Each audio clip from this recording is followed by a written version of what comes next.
We are now roughly halfway through the series, and up until now it has been fun, if a little safe, but has done nothing spectacular as of yet. Not a bad thing at all, but by now I feel a lot of the casual viewers will be starting to question, what was all the fuss about? This is a show that some corners of society have been obsessing about for years? The new series was a long way from the depths of when Doctor Who was at its worst, but it hadn't yet reached the levels of being must-see sci-fi TV like it had in its heyday.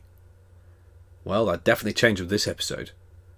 I think they did the right thing by leaving the return of the classic villains until the middle of the series, as it would act as a boost to get people back if they might have tuned out after the first couple of stories, and hopefully that number of people would then stick around for the second half of the series. We are in an underground base in Utah. It's set in the future of 2012. Isn't it depressing to realise that a lot of things that were set in the future are now in the past? It's like when we realised that Back to the Future Part 2 was now all completely set in the past. And we still don't have hoverboards. When the Doctor first confronts the singular Dalek, it's the first time we really see both the fear and rage of the Doctor. You can feel his anger and aggression dictating everything he now does and says for the rest of the episode. It's a very rare occurrence to see the Doctor truly angry. He's been annoyed before and a little pissed, but here it is pure rage. I can only think of one or two times in the classic series where this happened, but this is an anger born from war. Not only that, but the anger of a soldier who has paid the ultimate price and is now the only survivor.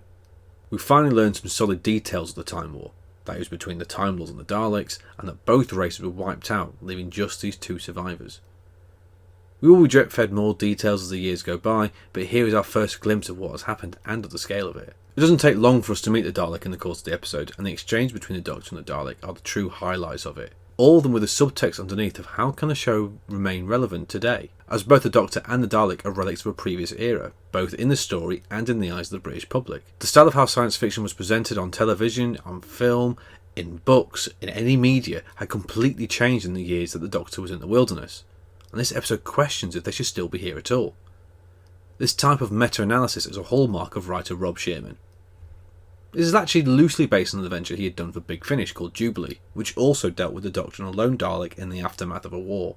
It takes certain beats from that story and repurposes them for a different media, with Jubilee asking questions about the way victors treat its defeated, and is it right for how the public got obsessed with Dalek mania.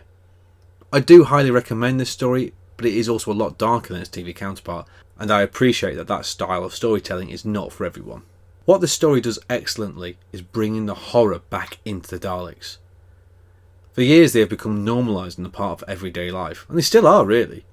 Even people who don't watch Doctor Who know what Daleks are. I reckon there are more non-Who fans who could recognise a Dalek before they could recognise the TARDIS. Even from their first appearance they have become normalised, with massive amounts of merchandise. Yes, of course I own some. They've appeared in song. Yes, this really does exist. They've been used in TV for sketches.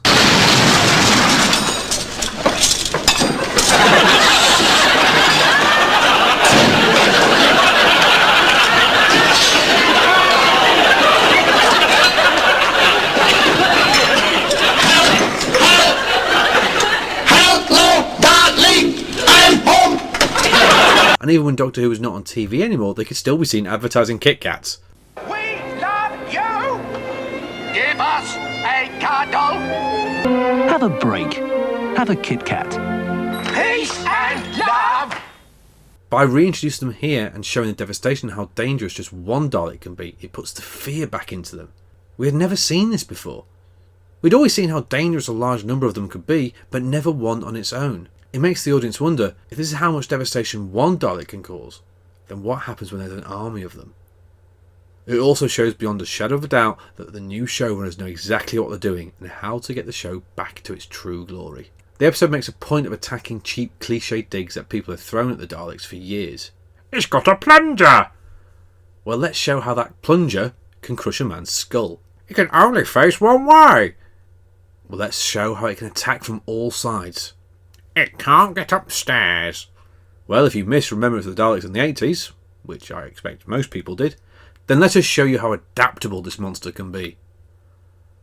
The way this episode presents the Dalek is probably the closest this show will ever get to making its own version of the Terminator, and it really does put the fear of these creatures back into the public. This episode really is excellent. Even rewatching it, I struggled to take notes, not because there was nothing to write about, because it is truly an excellent piece of science fiction and I just enjoyed watching it. It is paced extremely well, and the tension never lets up from the moment the Dalek escapes until the end of the episode. If you only watch one episode of the Eccleston series, then this is the one to watch. There is enough here for new fans to follow, but also enough history for long-term fans to really appreciate what they are doing. I'm not the first to pile praise on this episode, and I know I won't be the last, but it is all rightfully deserved, as this is when the Ninth Doctor finally found his stride.